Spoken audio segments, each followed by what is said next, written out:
anticipated politburo begins to shape up from the look of things. The pictures that have come through the state media, remember, they don't just allow anybody to actually be around, especially the meeting of the politburo.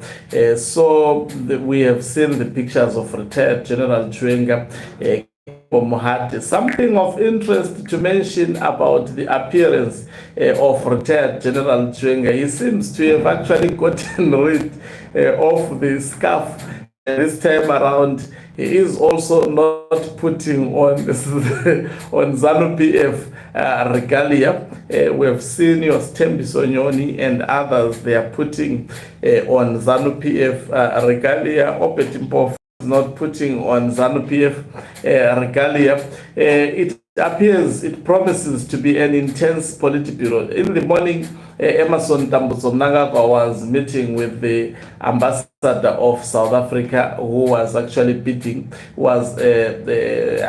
coming to say goodbye to Emmerson Dambudzo Mnangagwa. What exactly is expected during this particular politburo? I'll be taking you through these analysis. Greetings and welcome on your lovely channel, the Hlonipani Global News. If you are watching us for the very first time, please do remember to press the red or black subscribe button so that next time when we beam live, we will become the very first one to watch us. I think there must be something very, very important to warrant this politburo that would be in session today in ZANU-PF, barely weeks after the other politburo, which was very, very dramatic. By the way, it remains to be seen whether Budawashe Tapiray would be invited today to try and test the temperament of retired General Chiwenga. But from the look of things, you can see there are talks of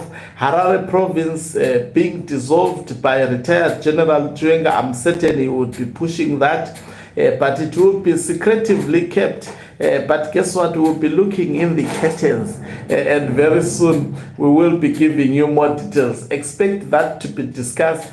Not only that, most probably they will talk about maybe the co-option of Budawashe Tapiray may be brought back by the faction of Emmerson Dambudzo Mnangagwa. And also we understand that last time it has surfaced that there are two individuals. There is ZANU-PF Secretary for Legal Affairs, as well as that is Patrick Chinamasa, and Ziambi, who is the Minister of Justice and Parliamentary Affairs in Zimbabwe. They were tasked to actually look into how Emmerson Dambudzo Mnangagwa's term of office can be extended with 2 additional years. That may be brought back by the faction of Emmerson Dambudzo Mnangagwa, because it is seemingly dominating ZANU-PF structures.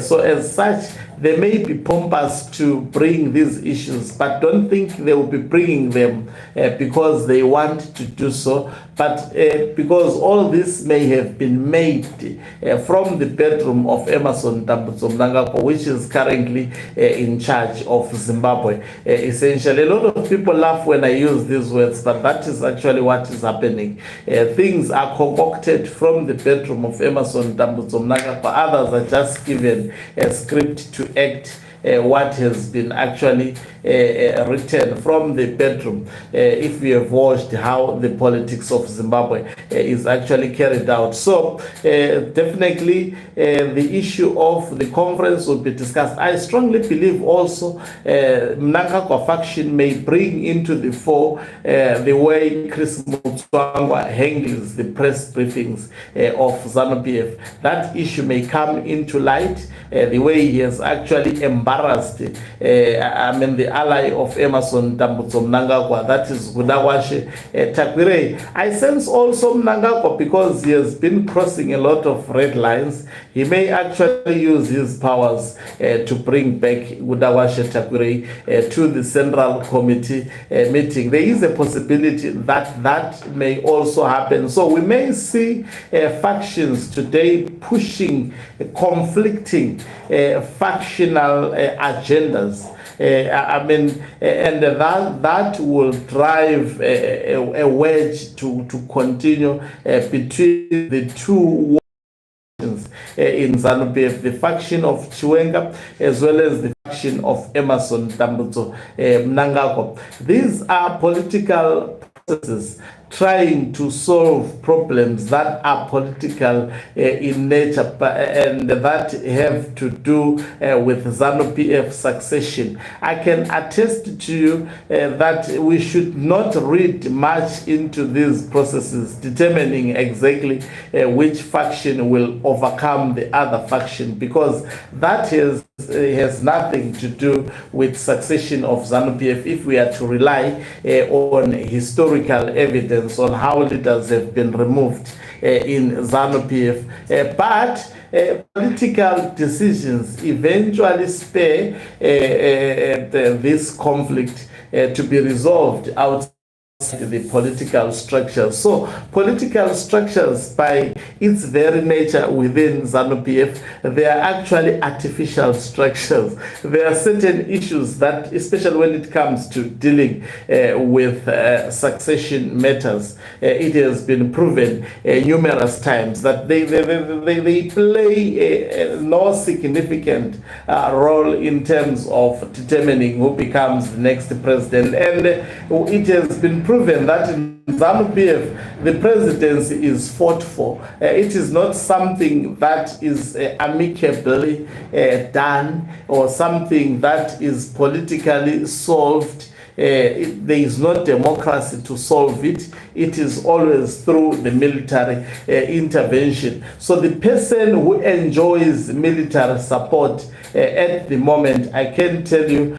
that this would be the person with a lot of say in terms of succession issues. And I can attest to going into this politburo, there are a lot of issues that have been going on secretly, some which we are not aware of, but they may surface. It may not be today, it may not be tomorrow, but eventually we will get to know of these issues. This is ZANU-PF for you. They are trying by all means to secretively keep these things, but because of warring factions, eventually they come out and we get to know about them. It's really an extraordinary politburo whereby extraordinary issues would be discussed and temperatures will actually arise. We will get a clear picture, especially when Emmerson Mnangagwa does opening remarks. He will give us a clue. He normally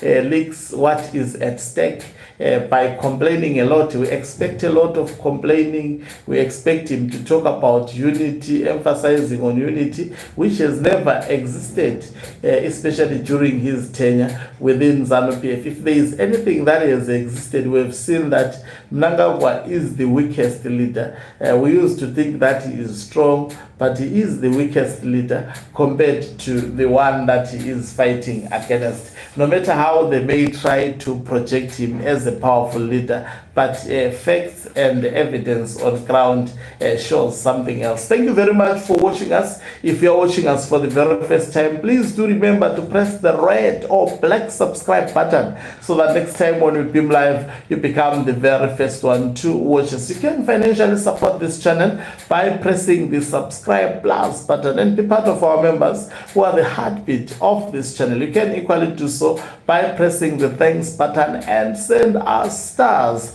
Do remember also to follow our social media pages. We are available on X, formerly Twitter, as Don Pani Global News. We are equally available